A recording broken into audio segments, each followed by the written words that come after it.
Hello, everyone. What a wonderful audience we have today.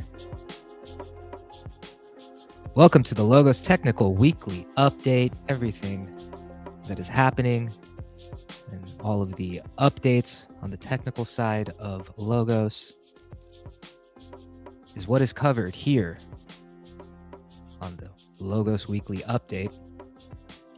Thank you very much for being here. Wherever you are watching, Twitter or YouTube or wherever, please like, subscribe, turn notifications on. There's a lot happening. There's a lot that's going to be coming out over the next weeks and months. Stay locked in with notifications on. Wherever you're watching, you can use the chat function. I can see the chat.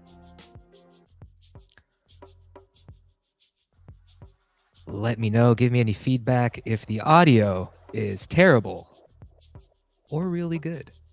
Let me know either way. Or if it's just comme ci, comme ça. I'm Chair, I'm here to prop you up. I'm going to go over everything that you can do right now as a builder and user of Logos. All of the things that you can do or should do, I will cover today. I will cover right now.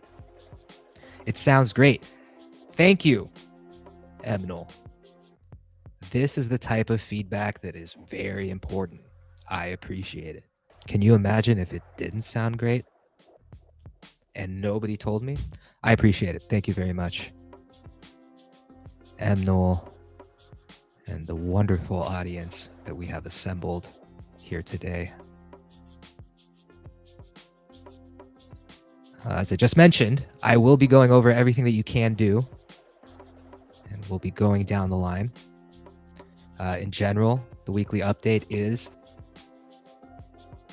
and does cover the technical updates, happenings, all that's going on the technical side of Logos. And Logos, if you are not familiar, is an entire technology stack, including a blockchain, including peer-to-peer messaging, including peer-to-peer storage.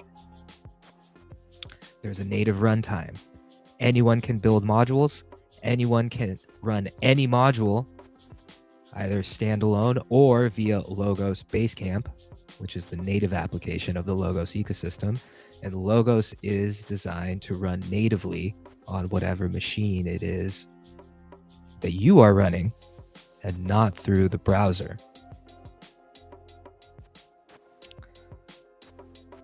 Logos is building native software. You can catch Logos live in one form or another virtually every day of the week. In addition to this, the weekly update stream, we have Logos Dev Club, which runs multiple times throughout the week. We have Twitter Spaces on Tuesday and Thursday, hosted by the fearless Sterling. The Tuesday Spaces focus on Logos Circles, which is the movement initiative that is happening in over 40 cities now. The Thursday space is the community space. There are typically guests that are interviewed, and the community at large, anyone, is invited to participate, join, get in on the conversation.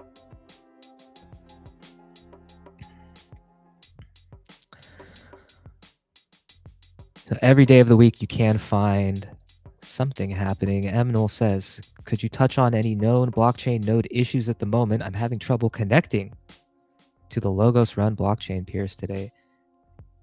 Yeah, I can definitely touch on it. And thank you for asking. We are going to get into an update from David, the research and development lead for Logos blockchain, and Shirley, the ecosystem development representative from Logos today, imminently in just a few short minutes.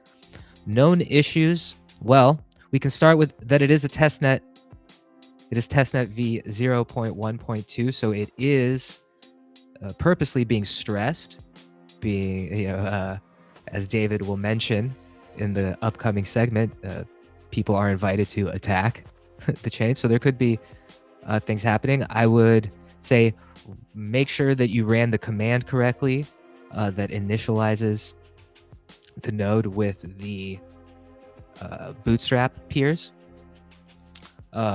If you are still running 0.1, there are some steps that you need to take to run 0.1.2, which is a completely new chain started over from block 0. So make sure you're running 0.1.2. Make sure that all the commands have been fired correctly. Reach out for support. Open up a GitHub issue. Post in the forum. Reach out to the community in any way if you are experiencing any issues. I'll let people know that this is happening, but kind of go through those first couple of checks. Make sure you are running 0.1.2.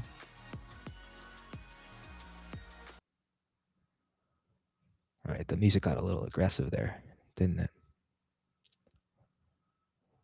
Let's ease back on the aggression. So those are, other than that, I haven't heard of anything else specifically, but please do keep us informed if there are any issues that you are facing, whether it's finding peers or otherwise. But speaking of which, the greater you, anyone can run a testnet node right now via the command line.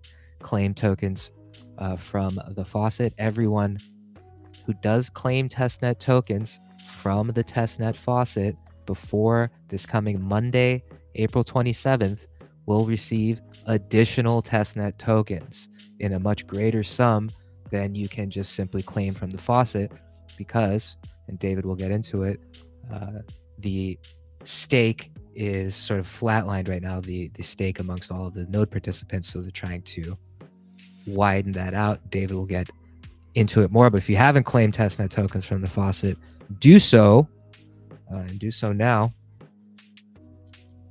before Monday.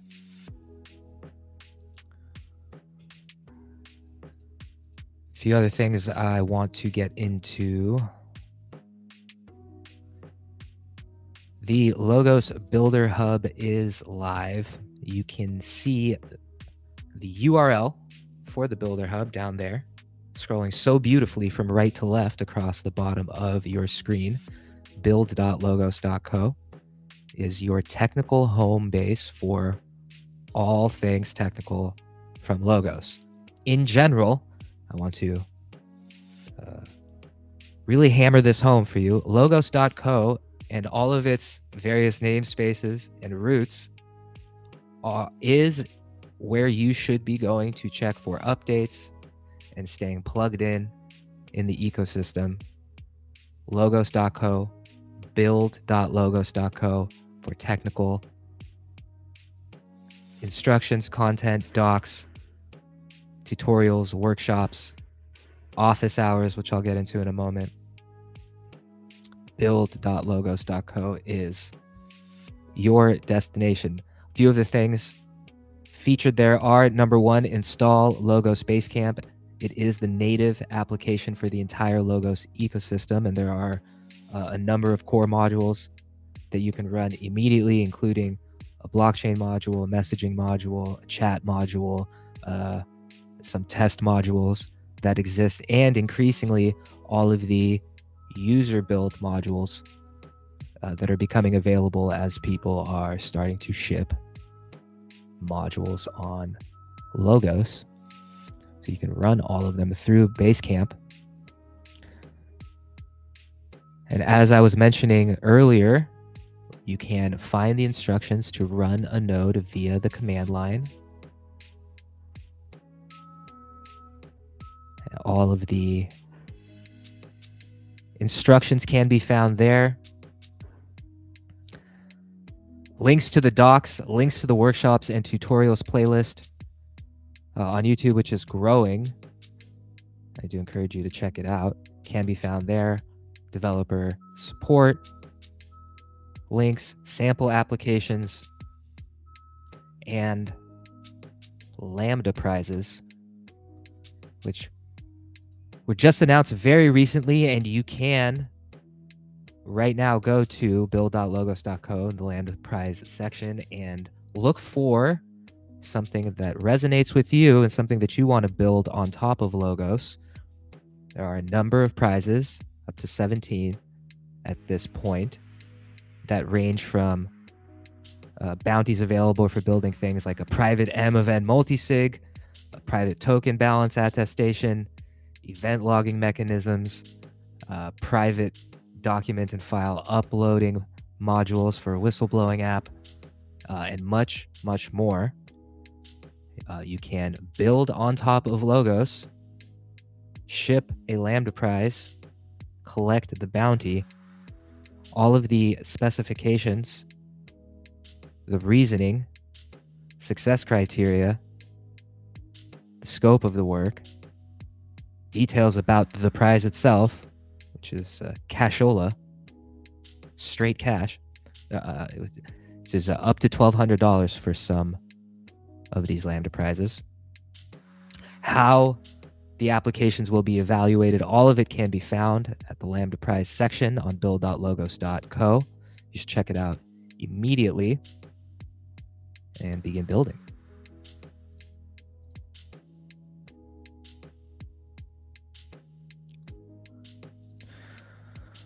So as I mentioned, that build.logos.co is your technical home base for all things Logos. Press.logos.co is your content home base for all things Logos, including blogs, articles, links to everything that are available, community links, the forum, and the events calendar can all be found at press.logos.co. That is the Logos Press engine.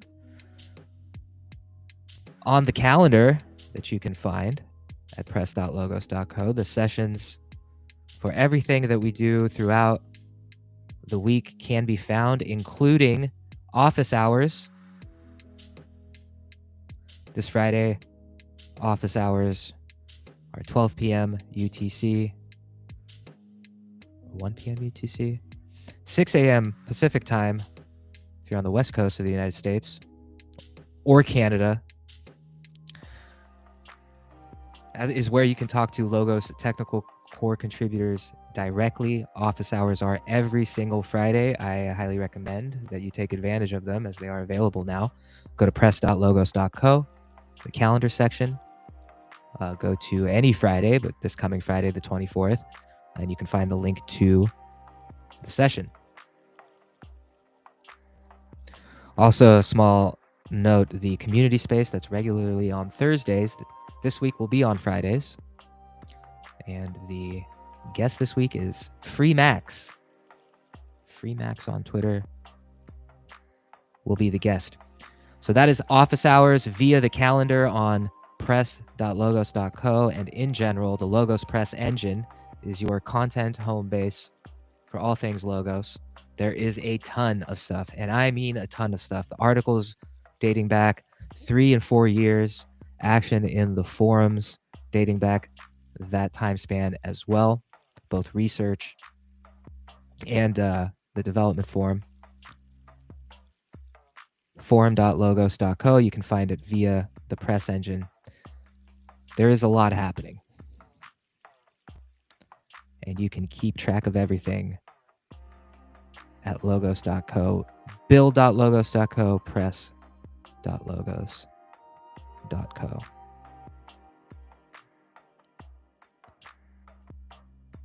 All right, let us get into now. Emil says he will be there at office hours. Nice. It really is probably the best opportunity that you have right now. And of course, I encourage people to not wait for anything. If you have a question, a technical roadblock, an issue, post it. Open a GitHub issue. Post in the forum. Find any of the other community links and ways to find us. There are tons of Logos contributors out there in the social sphere, and most any of them can direct you to the right place depending on what your issue is. Like, as Emnil asked earlier about the behavior on his blockchain node, an inability to find peers, let's say, or seemingly open an issue in the related GitHub repository, especially if it's technical. So that same release page that you found, that you had to follow the instructions on to get your node running, that release page lives in the GitHub repository that is most pertinent to your issue. So that is the best way to immediately get something answered, at least eyes on it and awareness around it. There's also a slew of other ways. So between build.logos.co and press.logos.co, you should find what you need, the resources that you need. Okay, as I mentioned moments ago, we have an update on all things Testnet from David and Shirley. We'll get into it now. I'll watch along. And I think the biggest takeaway from this that you can think about going into it, at least, is that you can claim testnet tokens right now. If you're running a node, get your node bootstrapped, go to the testnet faucet, claim testnet tokens. Anyone who claims testnet tokens before Monday the 27th will receive a much larger amount of tokens following Monday the 27th. Staking works in a very interesting and cool, I think, way in Logos, in that there isn't anything for the node runner to do in terms of allocating the tokens if they are in your wallet. So if I spin up a node, it's bootstrapped, it's running, I grab my address from the config that was generated, and I request some testnet tokens from the faucet. When those tokens arrive in the wallet, there's no user action that is needed to stake those tokens further. If your node is running, the node is associated with a wallet. That wallet was created via the config command that you fired when you started up the node. Those tokens are in your wallet. They are automatically staked. And there's nothing further for the node runner to do. You are now in the consensus lottery. And again, there is no minimum stake on the Logos blockchain. One token is one staked token is one ticket in the lottery. So claim those testnet tokens and get to building, get to node running. Let's go now to David and Shirley. I will watch along, and perhaps I will pause and comment if necessary. Otherwise, here we go.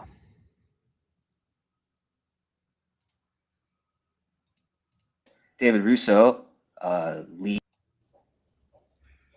All right, I am here with David Russo, lead, research and development lead of Logos blockchain, and Shirley Valji of the Logos ecosystem development team. Hello, folks. Thank you for being here. Wanted to talk with you two about how testnet has been going, how version 0.1 went, some of the statistics around it, and then what people can look forward to or can do immediately on testnet version 0.1.2. So starting with testnet v0.1, how was it? What were the numbers? Can we consider it a success? And what are some of the insights that came out of that testnet version? Yeah, maybe I can start. So after a very successful testnet version 0.1, which was running from mid-March, was super highly productive, and it was much more stable than we expected. We restarted the network with a fresh Genesis block on Tuesday a week ago with the release of 0.1.2. So I would like to share some headline stats from the previous version of the testnet. We saw more than 70 node operators participated with almost 300 active nodes across 29 countries.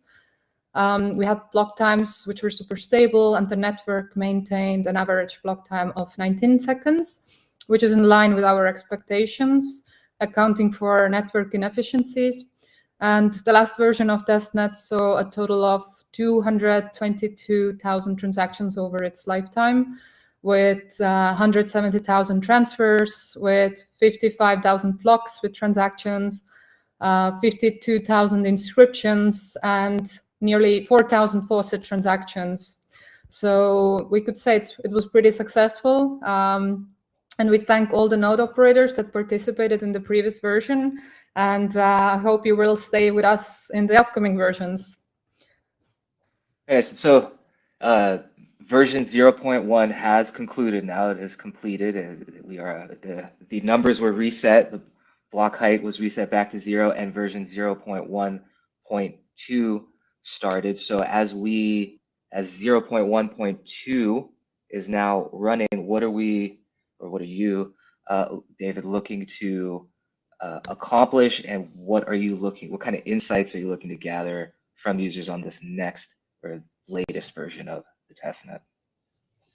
So mainly, the reason we restarted the testnet was because we noticed some problems in the previous in 0.1.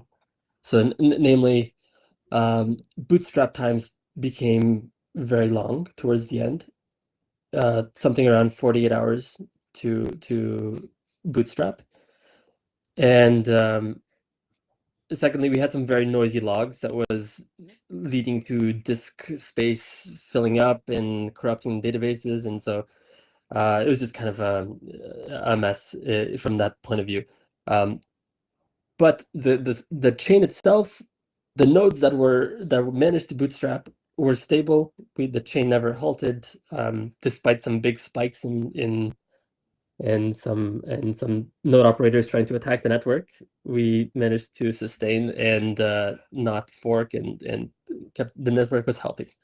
But yeah, so with this new version, we solved a lot of the problems around bootstrapping. So bootstrapping should be very quick, and we cleaned up the logs a lot. So you should see much less logging noise, and disk space usage is going to stay low, hopefully.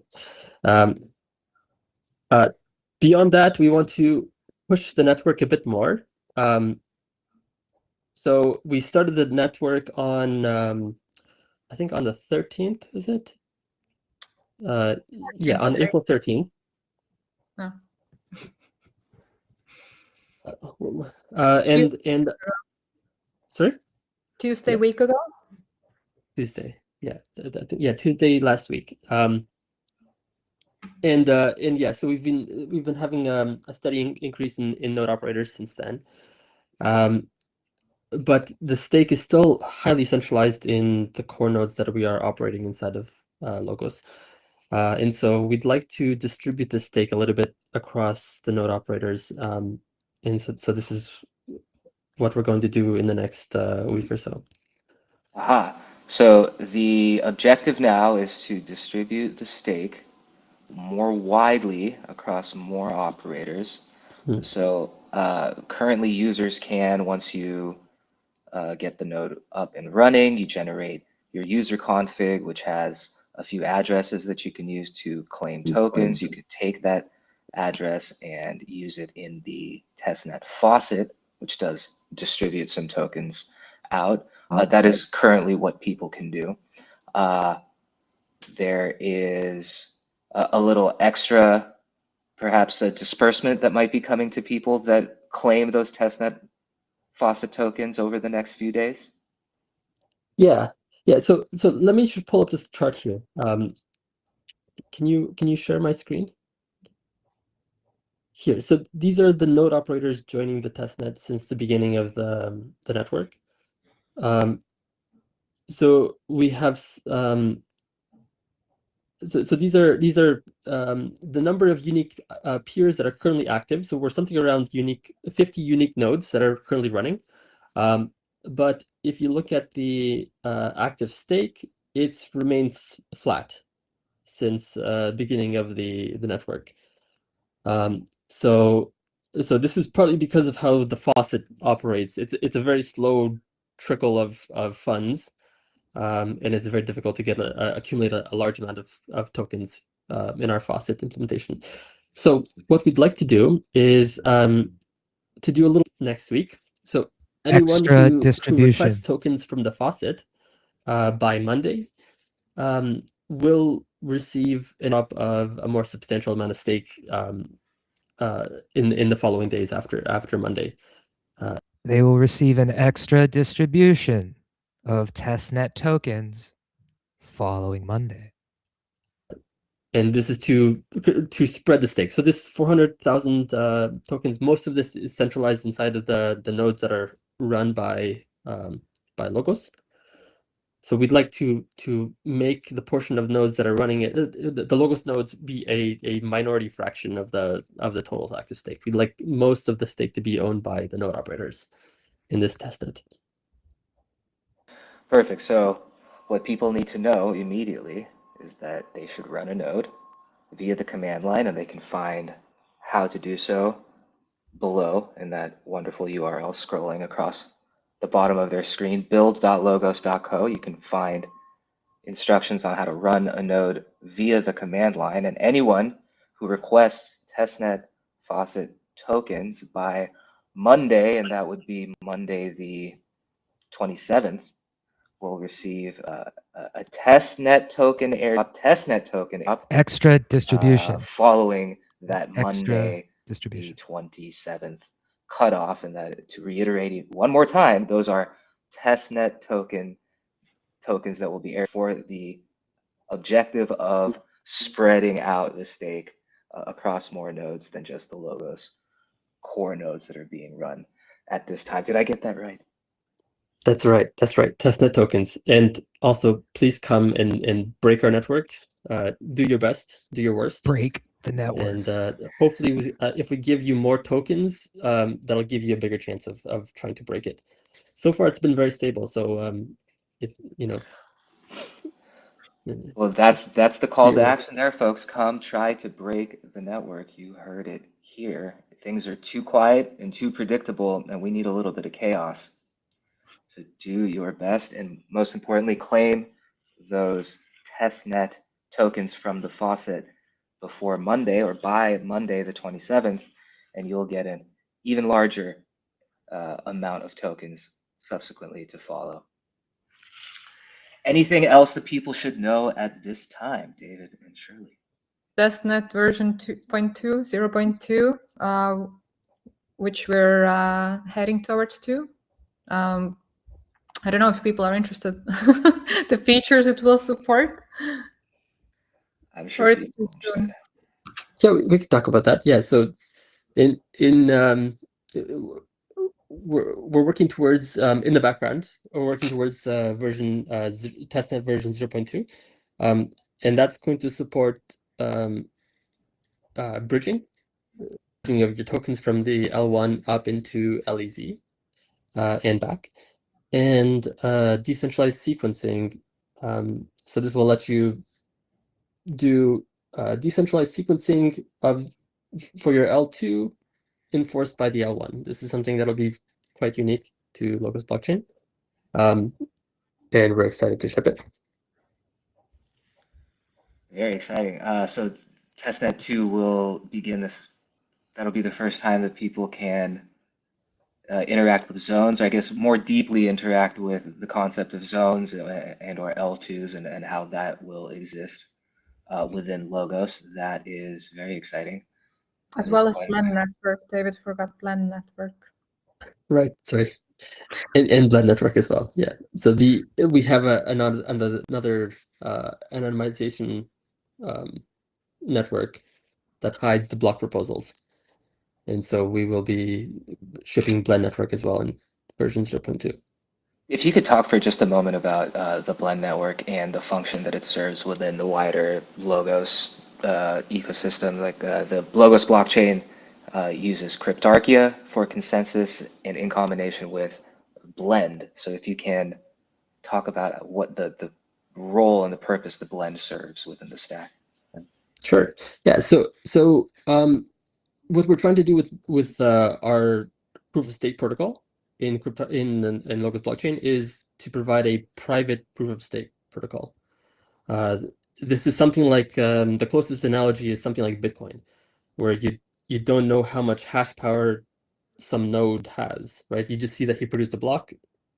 You can try to infer it from network level traffic, right? You can say, okay, maybe they use the same reward key, right? And then you can use that to infer how much hash power that node used in Bitcoin. But they could also just change the reward key for every block that they win, and then you would not be able to determine how much hash power they had. So we want something very similar for proof of stake, where people are winning blocks, but the stake associated with their blocks that they're winning is not publicly visible. You cannot link a block proposal to the stake that produced it. This is very different from like Ethereum, where you know exactly who the validator is and how much stake they have when they produce the block, right? So cryptarchia does this at the cryptographic level of like how we designed the consensus protocol. We use ZK proofs to prove that you won the block, but this alone is not enough to give you proper private stake privacy, because anyone observing the network can triangulate you as a block proposer, and they can say, okay, I observed this node is sending this block, right? And so if you're watching that node for a sufficient amount of time, somebody, just a passive observer of the mempool, could eventually determine who are the high stake nodes in the network, right? They can just watch the mempool and triangulate that. And also you can link the block proposals back to the original node. So the blend sits between the block proposer and the mempool. It acts as a anonymization protocol for the block proposals. So we route the block proposals through blend, and then they get broadcast at the end when they exit blend. And then you cannot determine who actually proposed this block. So it's another layer of protection for the leaders. It protects you from denial of service attacks, for example. It protects you from being targeted for, oh, we know this guy has a large stake, we're going to hack his node. Things like that. So a critical and vital piece of functionality that will be introduced in the next testnet version. So currently Yes. that functionality is not live. In 0.1.2, which we do anticipate will run for a few more weeks here. And once again, as mentioned briefly earlier, anyone who is running a testnet v 0.1.2 node currently and requests testnet faucet tokens before Monday the 27th will receive a substantially larger testnet token that will serve to more widely distribute the stake across the network. So the impetus is yours now, people. If you can hear our voices, go now, run a testnet node via the command line, find the instructions at build.logos.co, request funds from the testnet faucet, and receive an even larger airdrop sometime next week. Extra Monday, distribution. David, Shirley, I appreciate you coming through and keeping the people updated, and I look forward to the next update in a few weeks here. Great. Thank you, Jared. Thank you very much. Bye.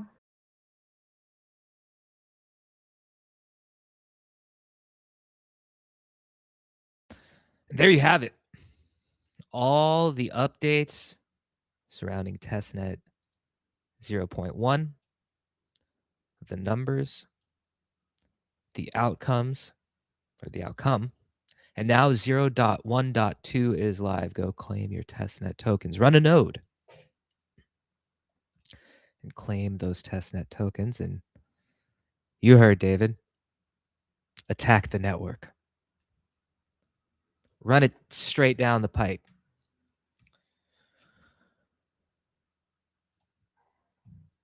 I look forward to seeing how 0.1.2 turned out when we get our next blockchain update. All right, let's get into the highlights for the week. For the week that was last week within Logos. All of the technical happenings and highlights can always be found at roadmap.logos.co. Each core module team, each research and development team that represents the sort of the 5 different tracks of Logos, those being Logos Core, Anon Comms, Blockchain, Messaging, and Storage, respectively, all together bringing a complete technical stack. Thank you for being here, folks. Those of you using the chat, I see you. Thank you. Thank you for the feedback. Do use the chat wherever you might be watching. Do subscribe, turn notifications on, follow, and remember that logos.co is your home for all things build.logos, press.logos.co. This update for the technical teams can be found at roadmap.logos.co. If you can think of a namespace that probably should exist, it probably already does exist. .logos.co. Fill in the blank. .logos.co. So 5 teams reporting in when they submit their report every week. They highlight a few extra special things that should be noted, and that is what populates the key highlights section of each report. We'll touch on a few of those items at the moment, or now, rather. Testnet v0.1.2, as we have talked about at length already, or covered at length, has launched. It is live. You can run a 0.1.2 node now. You can claim testnet faucet tokens. Testnet 0.1, the findings and retrospective has been published. You can find that at press.logos.co. All bridging features, finalized deposits, atomic deposits, inscriptions, and finalized withdrawals have been merged to the master branch. Also on the blockchain side, the Blend network, the first stable internal testnet of it, is running in the DST lab. Total stake inference, optimal learning rate of h equals 1 over f derived with 3 convergence regimes identified. Now, full disclosure, I think my final formal mathematics class was Algebra 2 trigonometry. And so I could not tell you what that formula means, but if you do know what it means, let me know in the chat. Also, you can find all the additional details for these deeper, lower level mathematical items, which there are many, as there is zero knowledge all over the place in the stack. I do implore you to go deeper, especially if it sounds interesting to you. On the messaging side of things, Foundation for Communities Optimization milestone has been completed.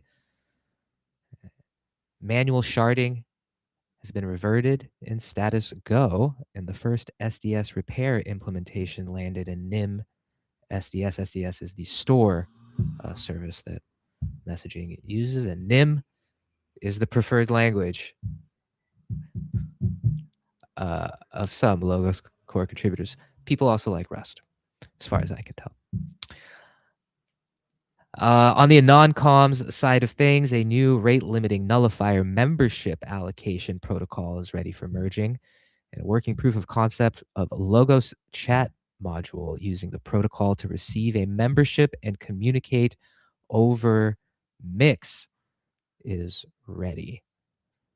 So spam protection for the Logos chat module and memberships are ready to go. Things are moving on the non-comms side of things. Logo storage, status go issue 7332 has been approved and ready to merge. Logo storage will be live in the status app. NAT traversal progressed with AutoNAT finalized and NIM 228 upgrades and allow private address support. That is the key highlight from Logo storage. I see that my connection might have just dropped. Chat, let me know if you can still hear my voice, as the internet just did a whole thing. Just did a whole thing in front of me. All right, I'll boldly go forward and hope that nothing too crazy just happened. On the Logos core side of things, Logos core is sort of handles all the lowest level functionality as well as the Logos Basecamp native application. Logos core, major Qt removal effort across liblogos. The QML inspector via MCP server integrated for testing UI modules and app image startups sped up by disabling SquashFS compression. Oh, nice. Thank you, Caleb. Thank you. I appreciate it, Mo and Caleb and Emnol, because my screen went a little nuts there for a second. So that is the highest level highlights from each of the 5 research and development tracks on Logos. Those, again, as you can see, so beautifully color-coded in front of you, are blockchain messaging, non-comms, and storage. For a more deep view into everything that is happening, you can go to roadmap.logos.co. That is where these reports are generated. And for each of the teams, a more detailed view of all of the GitHub issues and work that has been done can be found. And you will quickly see that there is a ton happening across the entire technical build effort of Logos. So do check out the roadmap. And of course, you can find a link to that roadmap on the Builders Hub, build.logos.co, as you see so beautifully scrolling across the bottom of your screen. Now, I've said it a few times, and I'll say it a few more throughout our relationship, that logos.co should be your main place to go for all information regarding and surrounding Logos, technically and content-wise. Build.logos.co, press.logos.co are your destinations. They are continuously and constantly updated with all of the latest. So all of the data and statistics and a further breakdown of the update that you heard from David and Shirley can be found at press.logos.co, as well as articles dating back years and years. Emnol, with a keen observation, Emnol says, the roadmap page is super detailed. Crazy that this isn't the standard for all blockchain ecosystems. It is, isn't it? As the good Dr. Corey Petty has worked a lot on maintaining and keeping that roadmap site useful. Now, roadmap can be used as a dirty, ugly word. Roadmap can be used to deceive people and make people think that there's more happening than there actually is. But I encourage you to go to roadmap.logos.co, as Emnol did, and check out what is there.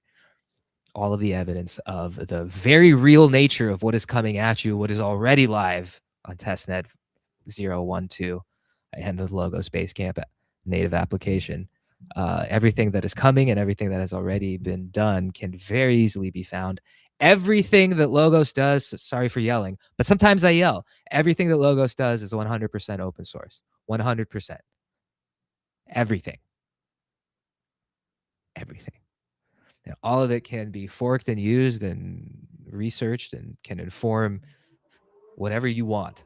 They're your oats. Sow them as you will. I don't know if you can hear the car racing outside, but it sounds like they modified their muffler. Everything that you can find, Logos is completely open source. Everything that Logos is doing, has done, will be doing is open source. I cannot say it enough. So there really is, in whatever direction you want to go in, to go deeper, you can find it. All of the milestones, all of the development milestones are listed on Roadmap. They are not named. Their names don't rhyme, but they are very interesting. And everything right up and through mainnet and beyond is listed there, all the planned milestones at this point. So thank you for taking a look there, Emnol. It is it really is a super detailed page. Parallel Society was last month. It was an incredible event. It was held in Lisbon, Portugal. Many Logos contributors, community members, Circle's stewards, Circle members, and last but not least, musical acts, huge musical acts were in attendance and performing. Day one was an unconference. There were a ton of technical talks, a ton of ecosystem and movement talks, and very, very well represented across the greater crypto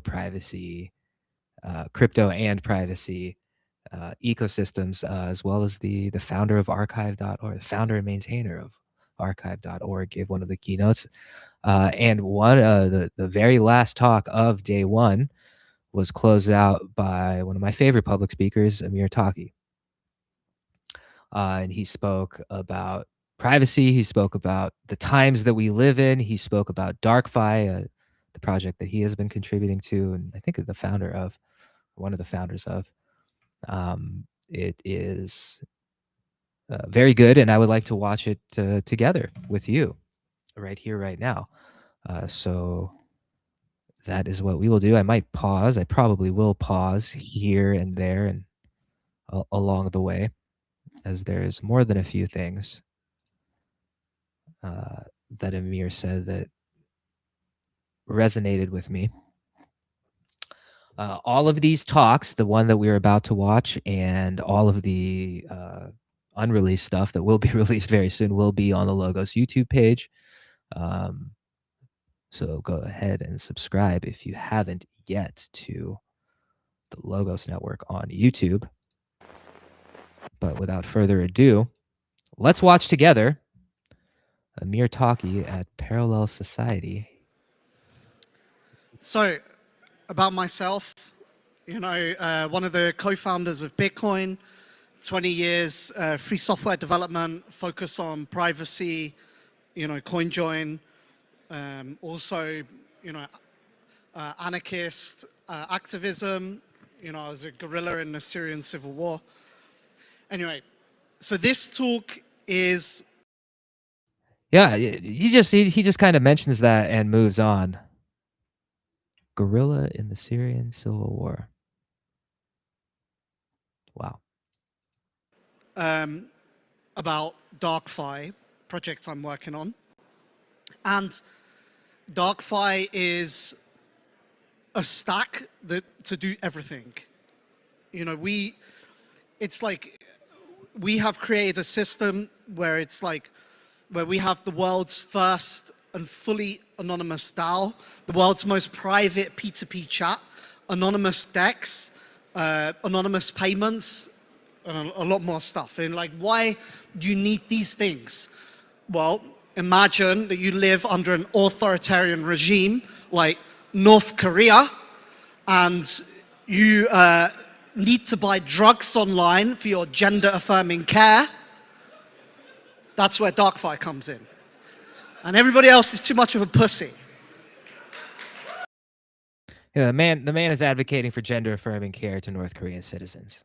If that's not something you can't get behind, if you have a problem with that, you have a problem with yourself.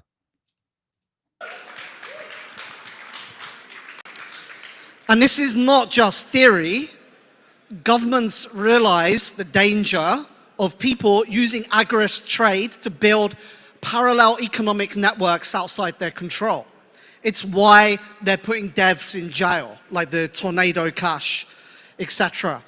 Myself, I have a huge amount of issues. I had a terrorism investigation. Every time I fly to country, I just got deported from Argentina. They I got detained 6 hours Who gets in deported Serbia. from Argentina? I just heard a friend of mine is potentially going to jail. So why do they do these things? They do these things to frighten us. You know, like I mentioned, Tornado Cash case, other anonymity devs, privacy devs being put in jail. They do this to make us afraid, to frighten us into stopping that activity. But actually what they're showing us, is the state is showing us where they're weak. And rather than receding away, actually it means we should hit them harder, because that's where it really hurts them.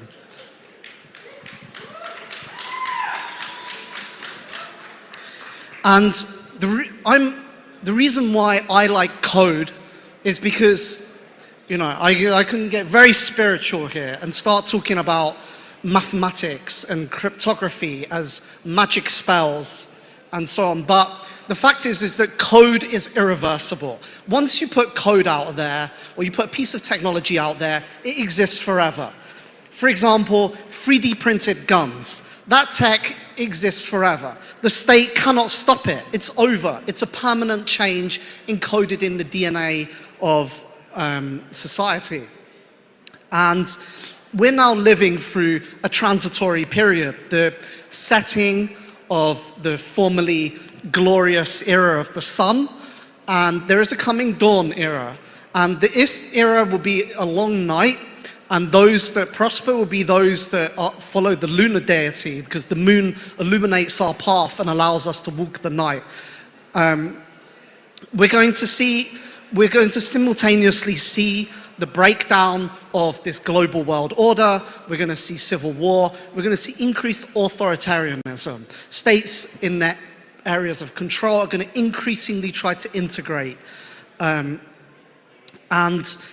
you know, this is, on the one hand, it's a tragedy, but on the other hand, it's also an opportunity for the future, because after this long night, there will be another dawn.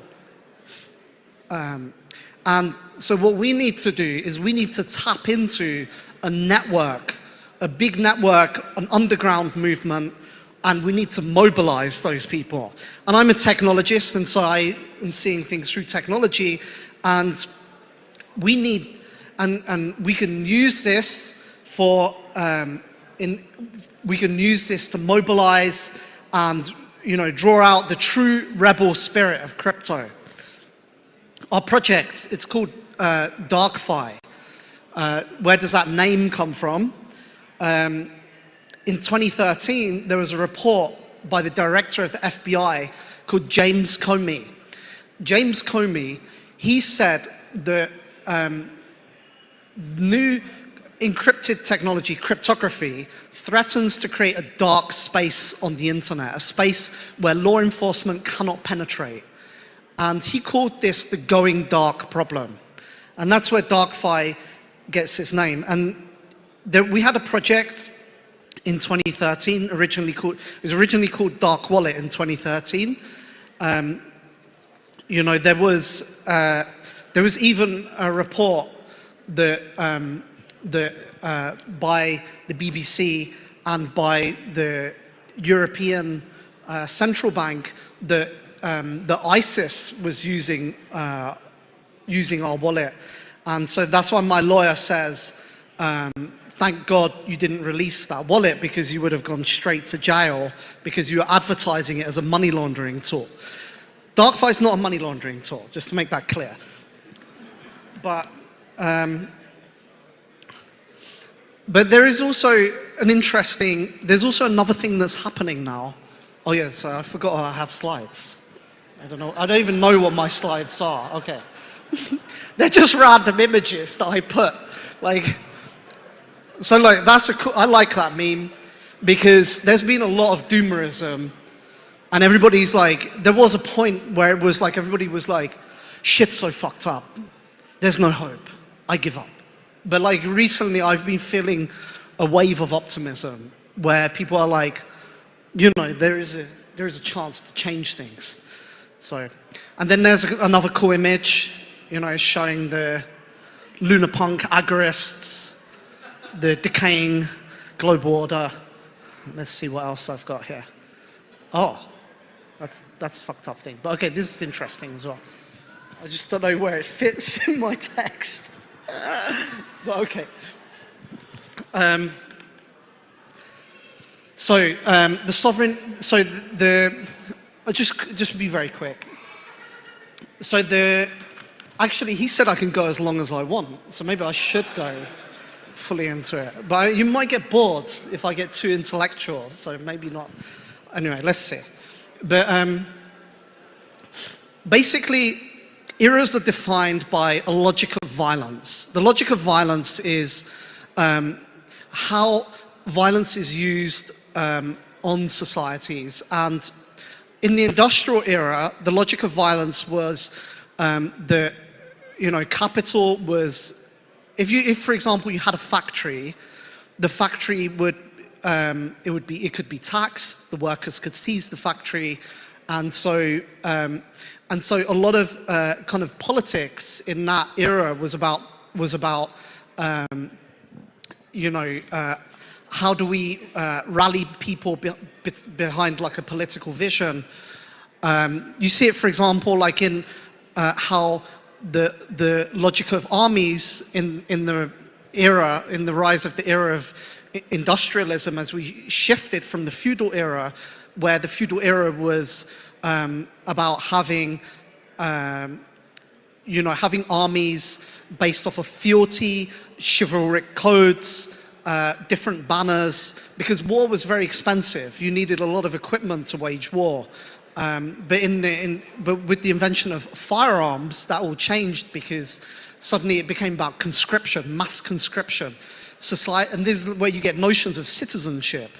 So it becomes about like the mass, and that's why a lot of the politics of that era was like, oh, we need to go to the factory and we need to organize the workers and we need to seize the means of production. But now what's basically happening with automation, with cryptocurrency, with hyperliquid capital, is that now capital is no longer beholden to any jurisdiction. It can flow anywhere. And what this means is that the former power of using violence to extract wealth or to extract out of capital, it no longer works as a strategy. And so basically, even the nature of war itself is changing. Like drones have played like now, or automated weapons are increasingly taking a primary role. And so when we conduct our struggle, we need to understand that technology, the power of technology or technical means, the groups that possess technology are the ones that are going to win, basically. And so we need to build movements that adopt technology, that develop technologies, that and use those technologies to claim our freedom. And so this is like a graph, and I'll start with this one. So basically, anonymity exists in a feedback loop with surveillance where, this is what I talked about a second ago, where the more that they crack down on anonymity, okay, like crypto industry, they've tried to play, the reason crypto didn't succeed so far was because everybody is trying to play the same strategy. They're falling into the same frame as a failed system, where they're trying to play the. They're trying to go like. They're trying to go like, oh, we need to like get as many people on board as possible. How do we do that? Well, we need to be like, you know, Google or Microsoft. We need to like appeal to as many people as possible. We need to not rock the boat. We shouldn't challenge the status quo. And what's happened to crypto is a vitalist force, as a force that was going to remake the world, kind of lost itself. It got kind of sucked in. And then the focus came on like, okay, we need to try and speak to finance bro dickheads. And so then, you know, crypto just got sucked into that world, and we actually lost our generative power to like actually change things fundamentally. And you see this in privacy in particular, where people are like, oh, privacy. Nobody wants to see you peeing in the bathroom. You know, privacy is normal. And like when I hear that privacy is normal, what do I think? Privacy is normie. It sounds so boring and dull. No, privacy is exceptional, it's special. And we shouldn't be afraid because, you know, all these things I'm saying now, what happens when they come after us and they crack down on anonymity, the surveillance state? Well then, you know, it emboldens us. We're like, okay, this is why we need the tools. Authoritarian despots want to take our life from us. You know, they want to start wars with people. They want to genocide people. Like, how fucking crazy is that? Like, I don't know if I'm gonna... I mean, you know, you have to like realize, like, literally, Western governments went into the Middle East, and in the Iraq War, and then also Syria, 2 million people died. 2 million people is absolutely crazy. 2 million people, and they want to have the nerve to call us criminals, to go like, oh, what they're doing is criminal. Like literally, they invent a label called criminal, and they put that on us as a way to shame us. They invent the morality, and crypto people live by that morality that is invented by them and put onto us. But who's the real criminal, really? People like, they want to call us criminal just because we want to have our freedom from them. And in fact, we're not criminals. Criminals have no morals or ethics. We're guerrillas. And the more the surveillance cracks down, the more it justifies the need for anonymity, and the more that we succeed as a movement, the more the surveillance state has to resort to hard power to get their way, which they're not going to get their way because technology wins. That's why it's so powerful. You know, like, let me tell you something. Mathematics is so beautiful. When you study mathematics, there is so much beauty and art in there. There is deep, deep symmetry. Many times you're studying something in math, there's all the, you go, why, this is not a coincidence. I've seen this coincidence many times before. It keeps arising. Always dualities, symmetries, things like that emerging. And I really think like mathematics, there is a nature, and mathematics is a description of that nature, and it's reflecting something very true and very deep. And cryptographers, what they do is they use mathematics. They take the building blocks of mathematics to build cryptography schemes. And that This is really important. Focus in on this part, because he's talking about the nature of mathematics, the magic that can be baked into it, the beautiful coincidences within them, and the opportunity that cryptography gives to people. And there's a reason that this whole thing is called crypto, right? Pay attention. Cryptography is like basically using immutable laws of the universe to defend ourselves, to defend our freedom. And so, there is a slogan, and it says, "Violence cannot solve math problems." What that's echoing is, it doesn't matter what they do, the cryptography, they can't stop that. It exists. There's another saying by Assange. It goes, "The universe smiles upon encryption." Saying like, this is like a cosmic power that we're tapping into. So cryptography is a form of magic that we're ultimately utilizing. So that's what that graph is basically capturing. Rising political crackdown, rising political consciousness, momentum, etc. And there's another concept, which is fragility and anti-fragility. So all those other crypto systems that try to play it safe, that try to, go to governments, look, we're not a threat, we're on your side. People they just want to be able to pee in the bathroom and nobody's seen, but we're not here to challenge the status quo. Do they honestly believe that they're just going to slip under the nose of these people and like upend, their regime of power? Because ultimately, the community that they build, all the people around them, that's fragile. As soon as they crack down, those people would just leave. They would just go like, "Oh damn, they're coming after us. We're going to exit." That's not an anti-fragile community. An anti-fragile community is a community where you shake it and people go, "Fuck them. They're not going to stop us. We're going to double down. We're going to dig in because we're stubborn." So that's like ultimately the technology that we need to make. So what have we done in DarkFi? So I'll talk about DarkFi. So we have like, so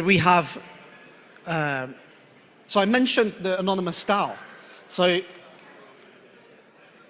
basically Assange, he had this court case where, they wanted, you all know about Julian Assange, but basically the strategy of the US government was to drain him dry. So he had no money left to fight in the courts. And so we made Assange DAO, and Assange DAO raised 55 million. And that was basically what freed Assange from jail, or what stopped him going to jail at least. But anyway, one of the ideas behind the DAO was for it to be like a prison break DAO. And but one of the issues was it was like transparent and doxed on chain. So like nobody wants to be that dude who's in a DAO, for something like that, and then they can see everybody supporting that and go, "Okay, you jail." It just kills all your action. I remember a few years ago, everybody was talking about DAOs are going to change the world. DAOs are going to enable squads to mobilize, to change things in a democratic way, blah, blah. It didn't take off. Why didn't it take off? I think firstly, people don't need crypto. They don't need P2P. They don't need these tools to do stuff they can already do, like make a company or a corporation or whatever. They need it to do the real shit that they can't do. And if you don't have anonymity, you can't do the real shit. So that's why in DarkFi, we built the world's first fully and only anonymous DAO. It's a fully anonymous DAO, everything, all the activity, all the members, the voting, the treasury, etc. We have a DEX, for people to trade, to do swaps, all fully anonymous payments. We also have strong, because look, if you're going to do all this activity, I don't think Signal or Telegram or any of these tools are built for that capabilities, for like truly strong adversarial environments, censorship resistance. So we had to build also the communications. So we built our own chat system as well. And we built our own P2P layer, because all of this is like about being from the ground up, what's it called, resilient to attack. They're like, isn't like a lot of these projects out there, they're not really building for the strong use case. They're actually building for like the simple use case, you know, grandma, blah, blah. But nobody is thinking about this other aspect. And part of it is because of like, you know, people are afraid. So, and, you know, our aim is Wild also to audio make coming in markets, from the you know, people to buy and sell anything, to buy and sell information, you know, to be able to get the word out there. You know, true trade maximalism. And, you know, well, it annoys governments, but that's like a good thing. You know, there's the chat I was talking about. You know, we built our own UI paradigm from scratch, because, you know, like that's also UI that we're designing as well for the DarkFi system.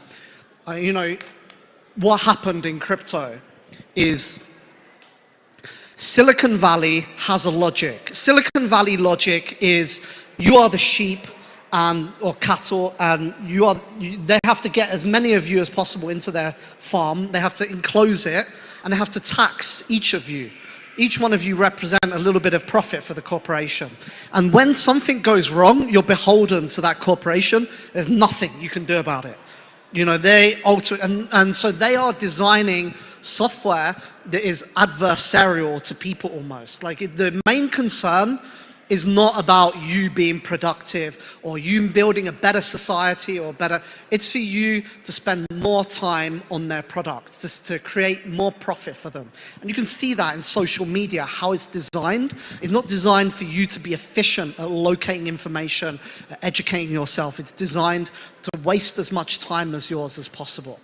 And crypto people saw that, and they're like, okay, that's what's successful. We need to be like that. And so crypto fell into this trap of emulating the Silicon Valley paradigm. But there is another paradigm in technology epitomized by Linux. And Linux is a very different kind of project. Linux is not owned by anybody. It's built by people all across the world. But with Linux, when you have Linux, you can use it to do absolutely anything. You can use it to build infrastructure for your community, to become, you know, economically, socially strong, etc. Because you own that infrastructure. But it's a different way of building software. And crypto, they followed the Silicon Valley kind of paradigm, where, you know, I read a statistic recently, and it said, and look, there's probably loads of Gen Z here, and I'm going to say this, and they're like, oh. But anyway, it said that a lot of Gen Z, they don't know what a file system is. Shock and horror.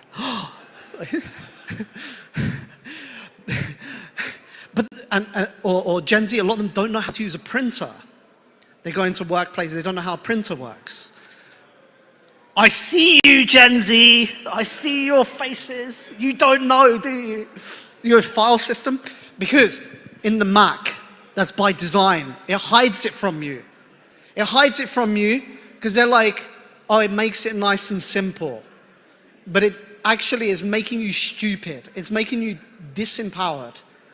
You know, it's like actively stopping you having control over your computer. The opposite of that.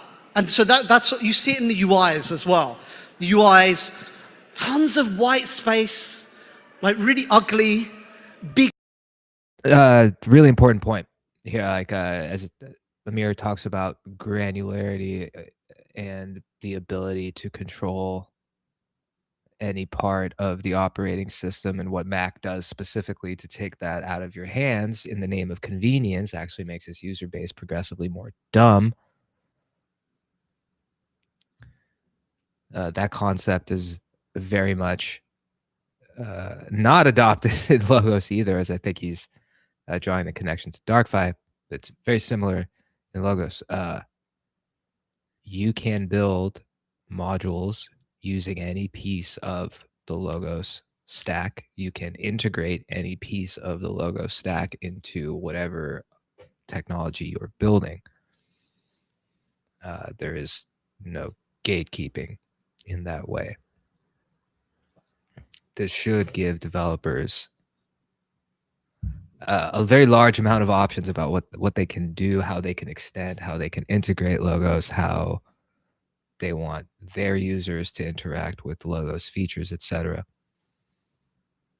Something that both DarkFi and Logos have in common, I think. Big, huge buttons, like really is not efficient to use. Like, for example, like in Messenger apps, like I don't want huge amounts of space between each I want to see everything. I want to see it all instant. I don't want to have to, you know, I don't have to like scroll and scroll and scroll, you know. Also, you know, yeah, so, you know, so crypto people, they just copied that. They just like, okay, what's the authority? Okay, what Google's doing or what any of these big tech companies are doing. We need to be more like that. And so they went after that. And then in the process of doing that, they lost the ability to generate tech that was actually liberating for people, that was actually going to change things. You know, for example, like I remember watching movies in the 90s and I was like, you know, sci-fi. I was like, wow, the future's going to be so cool to live in. I can't wait to have UIs like that. Instead, what did we get today? We get shit delivery apps that have like dancing people and they're just crap and they lag and they crash. Is this what the future was meant to be like? I honestly expected more and I feel disappointed. That's what with DarkFi we're trying to revive, is sci-fi futurism. Because crypto is meant to be innovative, it's meant to be fresh and, you know, agorist and cool. Oh yeah, so we have Dev Meet every Monday. So, to conclude, crypto regulation is an open and official provocation against liberty and sovereignty. All who advocate for it are domestic enemies of the people and must be absolutely opposed. The right of the people to keep and deploy cryptography shall not be infringed.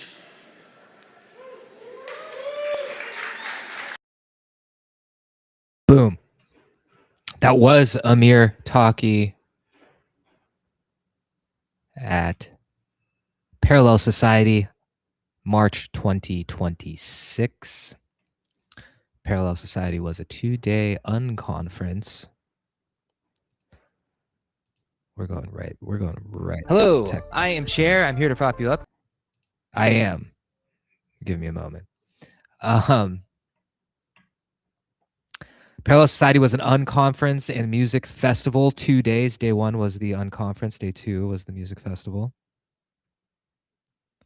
Amir was the closing talk on day 1.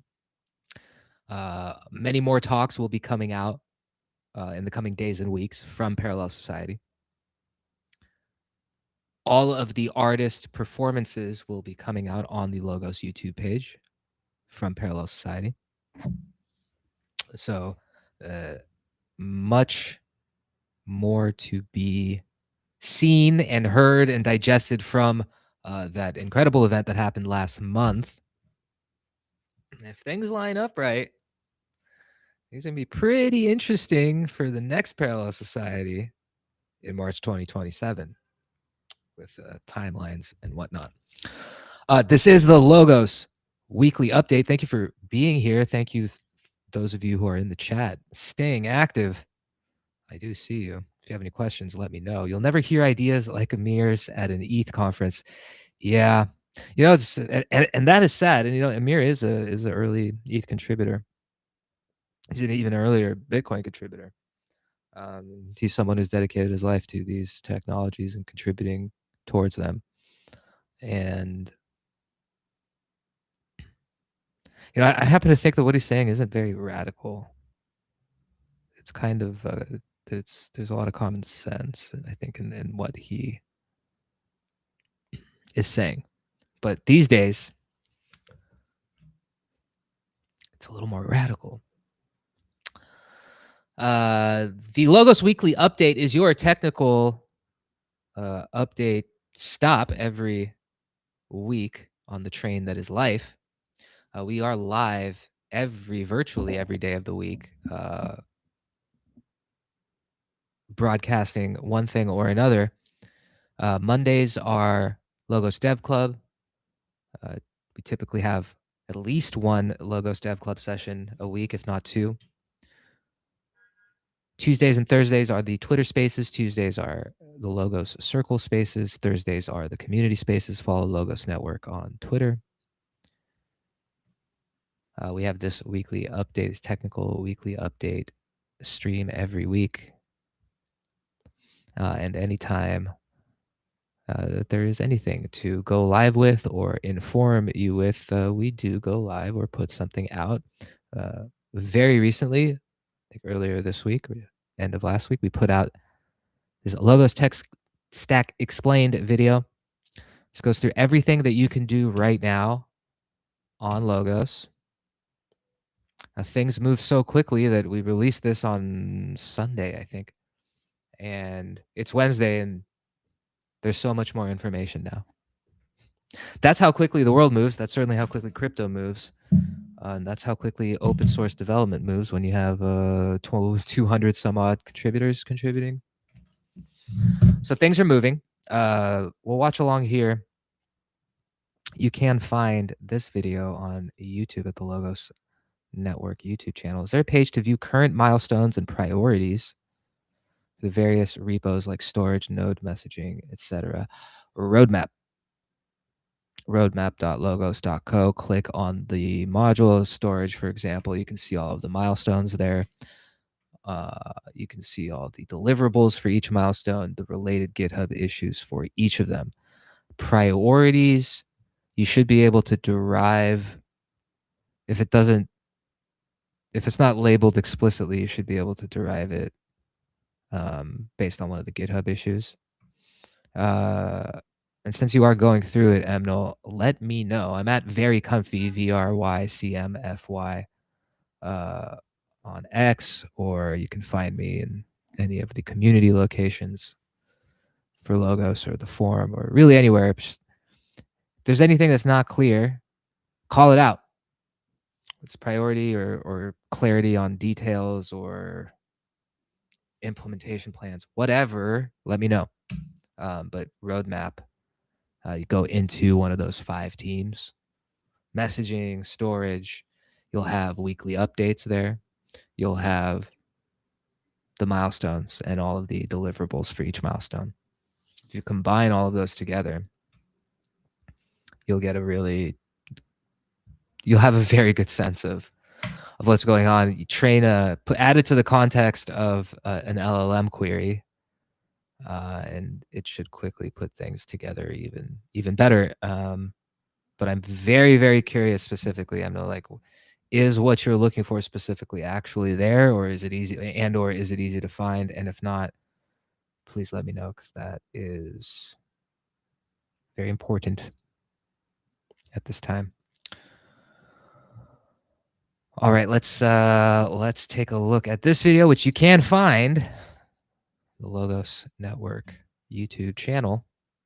This is the Logos Tech Stack up. That's the good Dr. Corey Petty there with me, and today we are here to talk a little bit about the Logos Stack and the Logos Basecamp Core application, which you see me sharing my screen of presently. Logos is a decentralized technology stack. It includes blockchain, messaging, and storage modules. And from the Logos Basecamp application, you can access and run all of those modules within one native desktop application. So in this video, we will explore all of the things that you can do now in terms of installing and running the Logos blockchain app, as well as running a node from the command line. Now, before we get into that, let's talk a little bit about what the Logos tech stack is and some of the problems that it's looking to solve. It's always good to start with what the problem is. And that is, even if you look at mainstream blockchain applications, they're not taking into account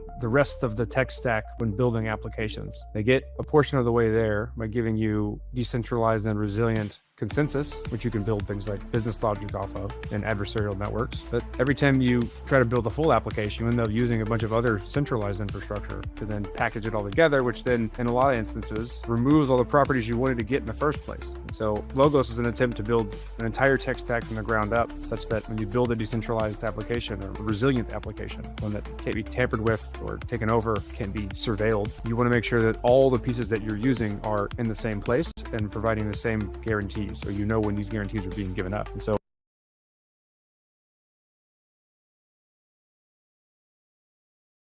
that's a good graphic there that represents the different layers of the full Logos stack at the lowest level, the networking layer, on top of which storage, compute, and eventually the apps and modules are built on top of. This is about a 17 to 20 minute video. You should get into it as Corey, the good Dr. Corey Petty, begins to get into here. I'll leave that as a tease for you. Do find it, search Logos Tech Stack Explained, and do take that in.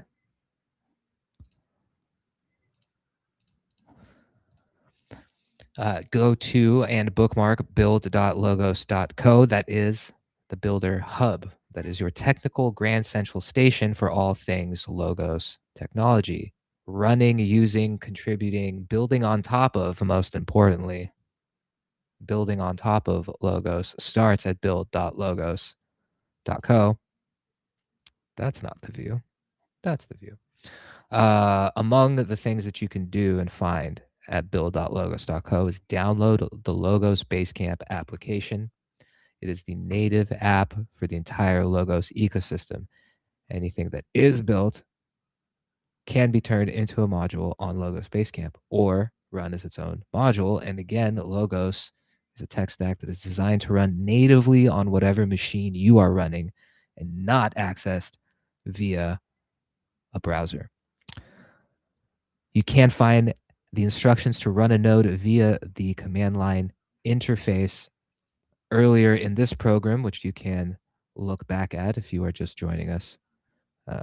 David, research and development lead for the Logos blockchain team, and Shirley, Logos ecosystem development contributor, took us through what happened with Logos Testnet v0.1, what is happening now on Logos Testnet v0.1.2, and what will be happening shortly once 0.12 concludes for Testnet version 0.2.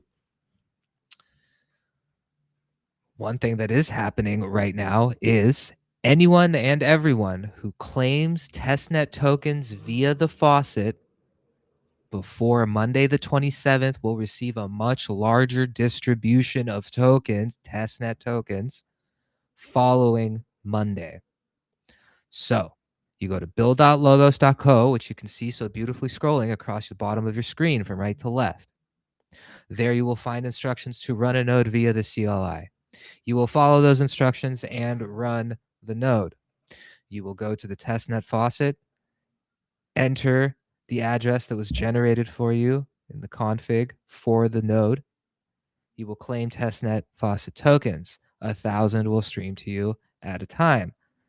Following Monday, a much larger distribution will happen. This is in an effort to widen the stake across the testnet.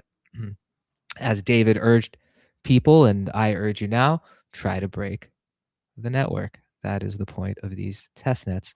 If you didn't watch that update, go back and check it out. The contents of that update are more or less encapsulated totally in the Logos Testnet v0.1 review article, which you can find at press.logos.co, your content Grand Central station for all things Logos. So you can dive into the numbers that were covered there, the block times, geographic distribution, the bad boy from the Black Sea, as I have been calling them, or whoever this is. The menace from Moldova. No, I joke. All of that data can be found in this Testnet v01 review article.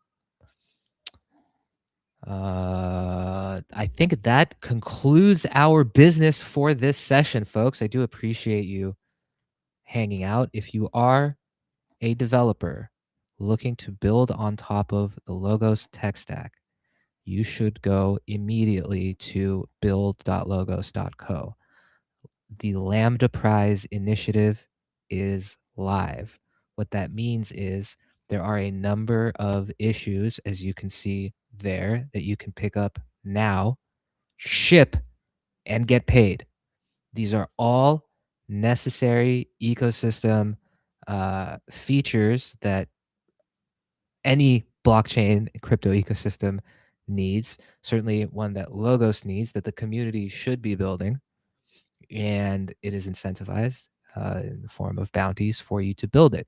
If you click into any of the issues listed there, there's a corresponding GitHub issue that you can find for every prize, and every prize has the overview, reasoning and motivation, success criteria, very importantly, and the requirements. And additionally, the process for which your submission will be evaluated.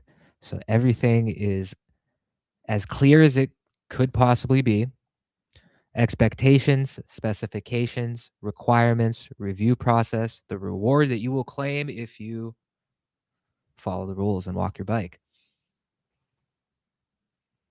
That is and can be found at the Lambda Prizes section of build.logos.co. That is what I will leave you with. Go now to build.logos.co and see where you can contribute. Follow, subscribe, turn notifications on. There's a lot happening. A lot happening. I mean, a lot happening. And as Emmanuel pointed out, if you go to roadmap.logos.co, you can take it in for yourself. But between the Logos core layer, Logos blockchain, Logos storage, Logos messaging, and Anon communications, there's a whole lot of movement and a whole lot coming to you. The testnet is live. You can claim tokens. You can run a node. You should do so if you have the impetus, if you have the desire, if you have the heart. Build on top of Logos.